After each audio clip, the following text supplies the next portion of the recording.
टप्पू, लड़के वाले आ गए बेटा। रेडी?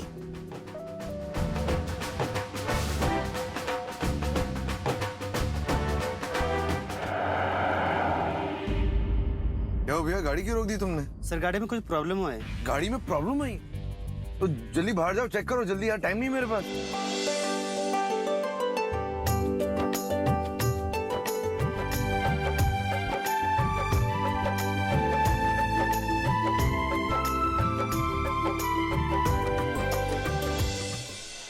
मेरे भाई, अपनी मंजिल से हम बस अब 4 कदम दूर हैं।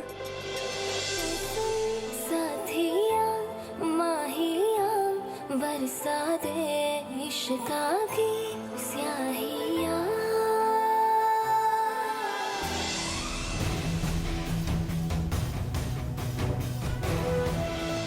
असीम, अभी अंगूठी पहना ही दो भाई। ये लो।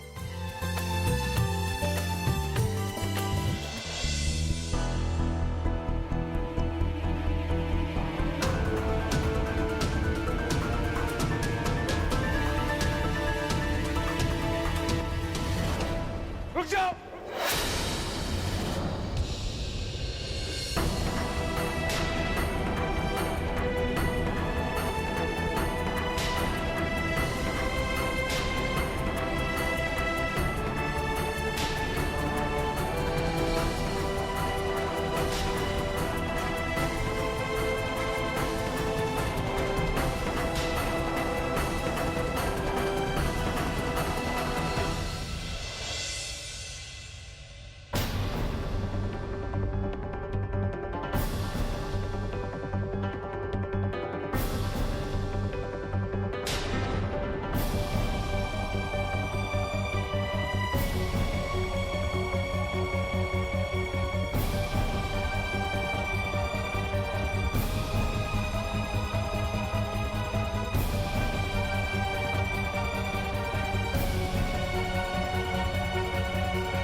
ये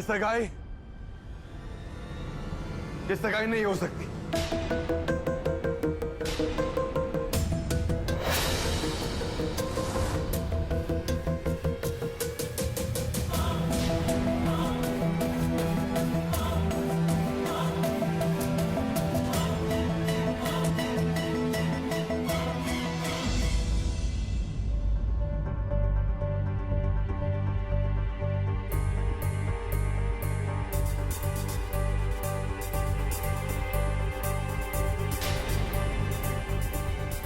देवजानी, मेरे साथ चलो, मुझे बहुत जरूरी बात करनी है।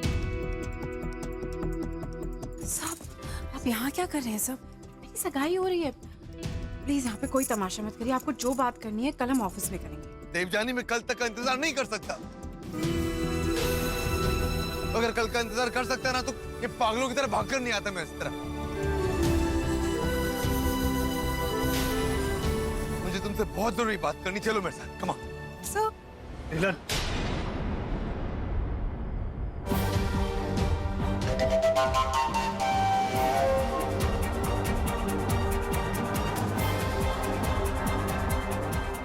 अपनी हद में रहो ना, मुझसे बुरा कोई नहीं होगा।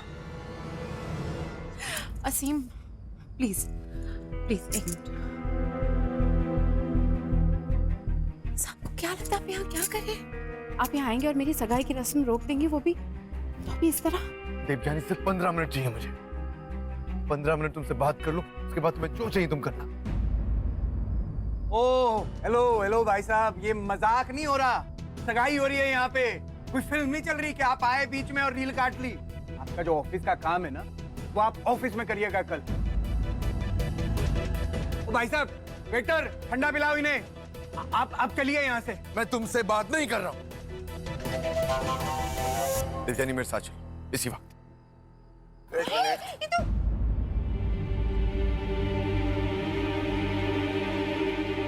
क्या हो रहा है ये? सर, मेरा यकीन कीजिए, ये जो मैं कर रहा हूं बहुत जरूरी है। अगर जरूरी नहीं होता ना सर, ये सब मैं नहीं करता। ये इस तरह मैं बिल्कुल नहीं करता सर।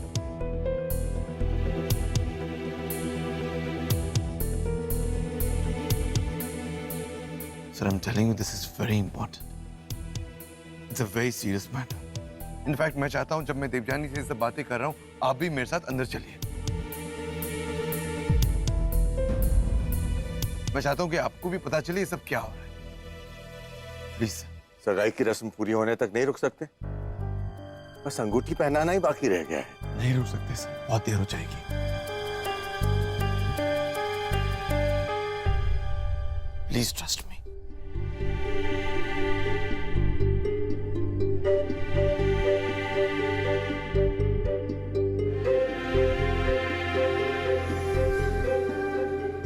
ठीक है, सिर्फ 10 मिनट, 1 सेकंड और नहीं। एब्सोल्युटली, सिर्फ 10 मिनट, उससे ज्यादा बिल्कुल नहीं। एलेन, क्या कर रहे हैं आप? टप्पू की सगाई है और उसी के बीच आप? कुलदीप, आंटी बिल्कुल सही कह रही हैं। एंगेजमेंट की रस्में इस तरह रोकना इट्स नॉट गुड, बट अच्छी बात नहीं है। और ऐसी क्या जरूरी बात है जो तुम्हें अभी करनी है बेटा? Sir please. कोई बात नहीं ममता जी, कह लेने तो इसे जो कहना है। मैं भी तो जानूं कि ऐसी कौन सी अर्जेंट बात है जो अभी करनी है। Thank you. माफ करिएगा, हम ये सगाई की रस्म 10 मिनट के लिए रोक रहे हैं, सिर्फ 10 मिनट के लिए।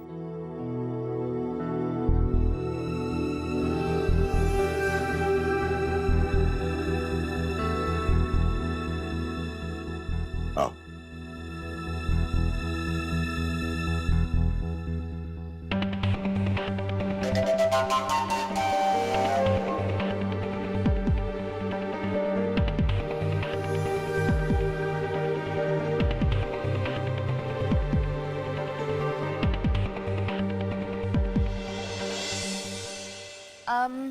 तब तक क्यों ना हम सेकंड राउंड ऑफ स्टार्टर्स ले?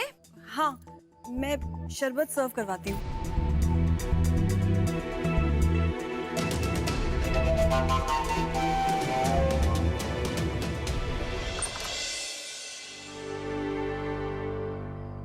अब सर, आप लोग के पास कोई लैपटॉप या पीसी है? मुझे ये कनेक्ट करना है। मैं प्ले करके आप लोगों को सुनाना चाहता हूँ। सब ये सब क्या है? आप हमें कुछ सुनाना चाहते हैं? आप हमें बोल के बता दीजिए ना कि आप हमें क्या बताना चाहते हैं। देवजानी, मैं बोलूंगा ना तो तुम मेरी बात मानोगी नहीं। मैं पहले ट्राई कर चुका। प्लीज, मुझे कुछ कहना नहीं है आप लोग से, मुझे सिर्फ आप लोगों को सुनाना है। Please trust me. असीम और देवजानी का रिश्ता जुड़ जाए उससे पहले आपका ये जान लेना बहुत जरूरी है सर।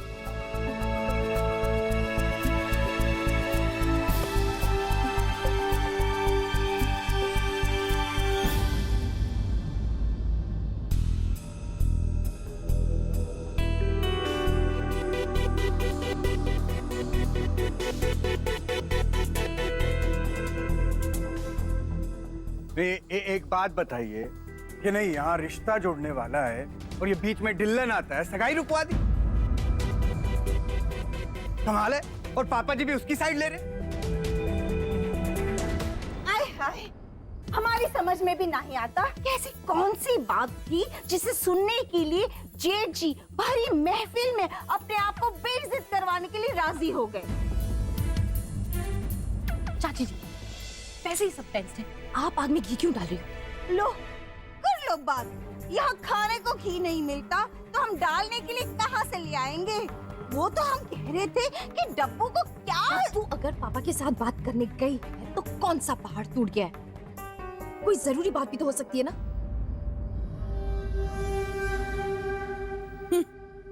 देख रहे हैं ना, समधी जी ने दिखा दिया कि कौन सी बात ज्यादा जरूरी है, ये सगाई या डब्बू के बॉस की बकवास। इस घर में हमारी 6 सालों में भी कोई जगह नहीं बनी। वाकई, वो तो मैं भी देख रहा हूँ।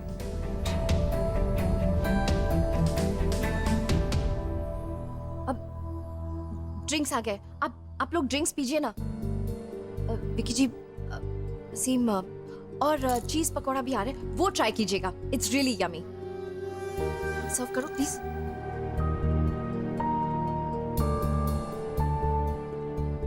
नहीं चाहिए भाई, जाओ यहां से।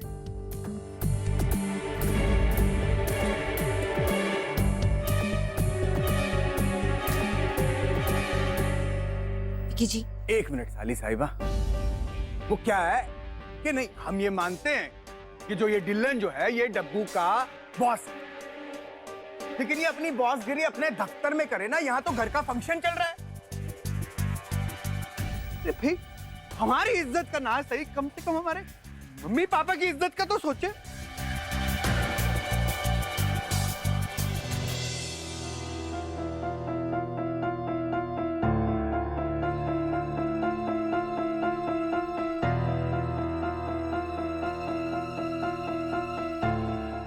फिर ये प्ले करने से पहले मैं आप लोगों को समझा देता हूं कि इसमें है क्या। मैं मुंबई गया था एक डुप्लीकेट सिम का रैकेट बस्ट करने के लिए। एक ग्रुप है, एक रैकेट है जो गैंगस्टर्स को हेल्प करता है पुलिस का फोन टैप करने के लिए। कई डिटेक्टिव्स भी है जो उनका हेल्प लेते हैं अपना केस सॉल्व करने के लिए। उस ग्रुप ने, उस रैकेट ने मेरी मदद की एक सच जानने के लिए। मुझे कुछ ऐसा पता चला है जिनके बारे में मैंने देवजानी से पहले भी बात की थी, लेकिन इसने मेरी बात नहीं मानी। और वो सच ये है कि बिल्डर चड्ढा और असीम मिले हुए हैं।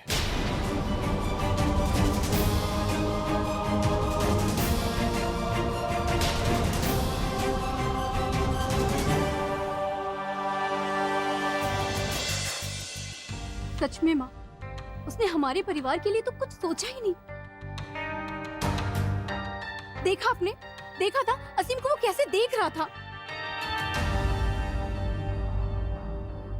नहीं जी, वो क्या है कि हम तो खानदानी लोग हैं, इसलिए मेरा भाई चुप रह गया, वरना टांगे तोड़ देता उसकी।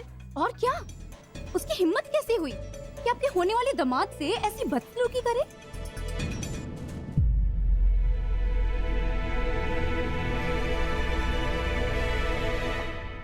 पिन्नी, कम से कम तू तो बात को मत बढ़ा। पापा ने कहा था ना सिर्फ 10 मिनट, सिर्फ 10 मिनट, उससे 1 सेकंड भी ज्यादा नहीं।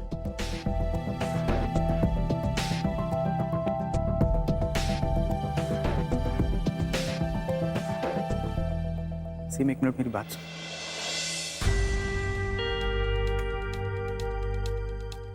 ये लफड़ा क्या है असीम?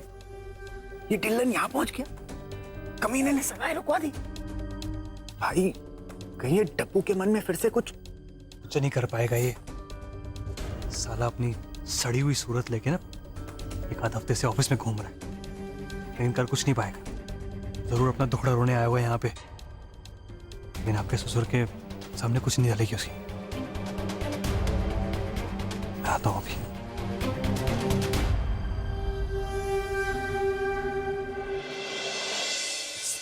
सर मैं कुछ नहीं बोलूंगा, मैं जानता हूं आप मेरी बात पर यकीन नहीं करेंगे, तो मैं प्ले करके आपको सुना देता हूं। लेकिन सुनाने से पहले सिर्फ एक बात कहना चाहूंगा कि उस ग्रुप के हेल्प से मैंने असीम के मोबाइल का डुप्लीकेट सिम कार्ड बनाया, और उसके हेल्प से मैंने चड्ढा और असीम के बीच में जो कॉन्वर्सेशन हुई थी वो रिकॉर्ड की है। बस वही आपको सुनाने जा रहा हूँ। ओके, प्लीज ध्यान से सुनिए। चड्ढा साहब, देखिए आप परेशान बिल्कुल मत होइए, हमारा प्लान बिल्कुल ट्रैक पे जा रहा है। बस कल एक बार मेरी देवजानी से सगाई हो जाने दीजिए आप, और फिर देखिए, फिर तो आप ये समझिए कि बस ये ठाकुर निवास आपका हो। सगाई के बाद जो सोचा है ना, उसे जरा जल्दी करना। जी चड्ढा साहब, बिल्कुल।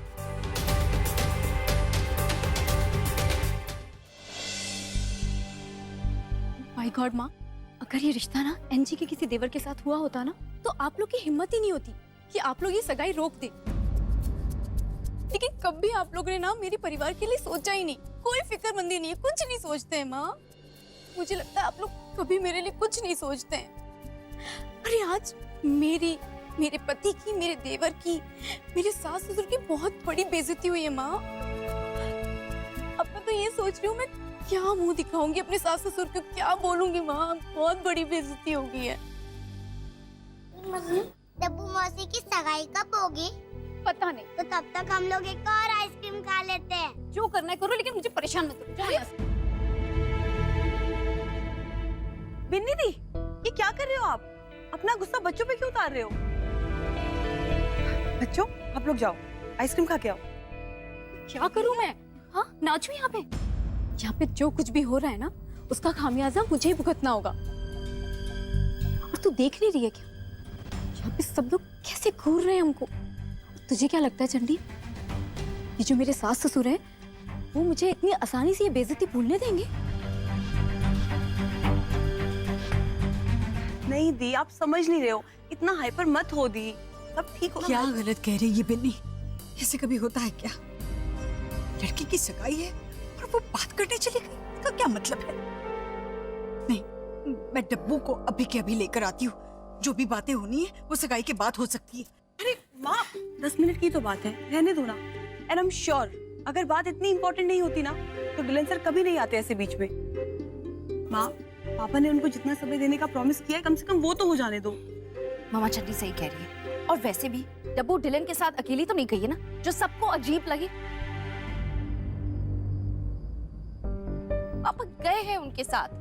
आई थिंक हम सबको वेट करना चाहिए।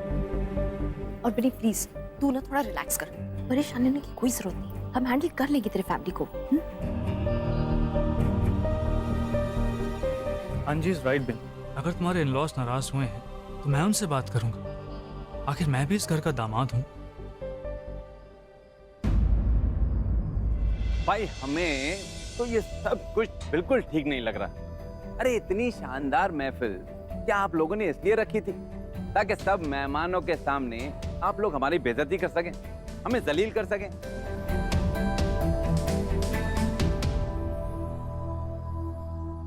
अब देखना बेटा, ये बिन्नी के ससुराल वाले भी क्या तमाशा करते हैं।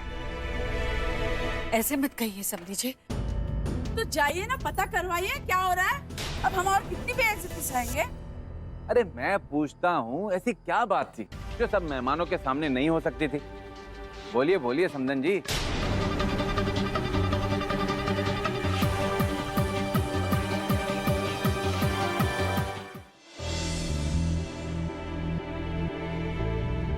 यकीन नहीं होता है कि वसीम चड्ढा के साथ मिला हुआ है।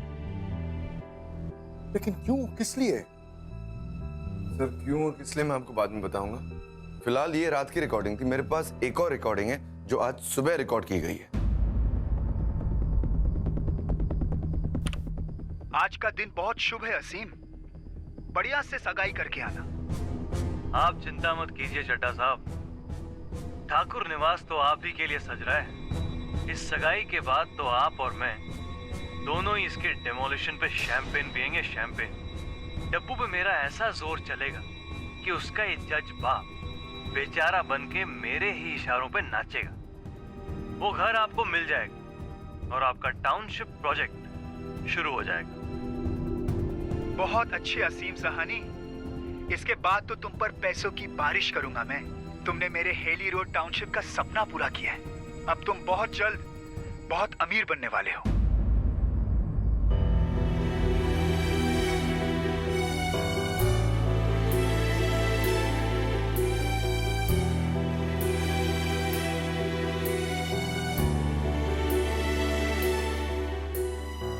देखा ही नहीं, आई मीन मैंने उसको हमेशा एक अपना अच्छा दोस्त माना है माँ।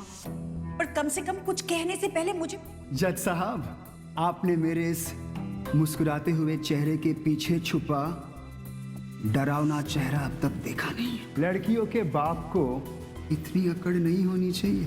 अंकल, बदतमीजी पसंद नहीं है ना तो घर खाली कर दो, यहाँ रोज काम ऐसे ही होगा। लेकिन मैंने खुद देखा है कि असीम डब्बू को कितना चाहता है और कितनी केयर करने लगा है डब्बू की। डब्बू और असीम ये दोनों एक साथ ही काम कर रहे हैं? नहीं मतलब कि हमेशा ध्यान रख सकता है ना उसका। असीम से अच्छा लड़का चिराग लेके ढूंढेगी ना तो भी नहीं मिलेगा डब्बू को। हाँ पर डब्बू हाँ क्यों नहीं बोल रही है माँ? नहीं हाँ है तो मना कर दीजिए। पांचों उंगलियां बराबर भी तो नहीं होती। हमारी 5 बेटियां कितनी अलग है एक दूसरे से। असीम भी विक्की से काफी अलग है। कितनी मेहनत से देवजानी ने ये इंटरव्यूज लिए थे और क्या कुछ नहीं किया था मैंने ये न्यूज ऑन एयर लाने के लिए। इस जलील डिलन की वजह से सब किए कराए पे पानी फिर गया। ऐसे आदमी से मैं शादी करवा रहा था। वो आदमी ऐसा है सर। एक और प्रूफ है मेरे पास, ये देखिए सर, ये डब्बू के एंगेजमेंट रिंग की रिसीट की कॉपी है। इसका पेमेंट चड्डा के क्रेडिट कार्ड से हुआ है।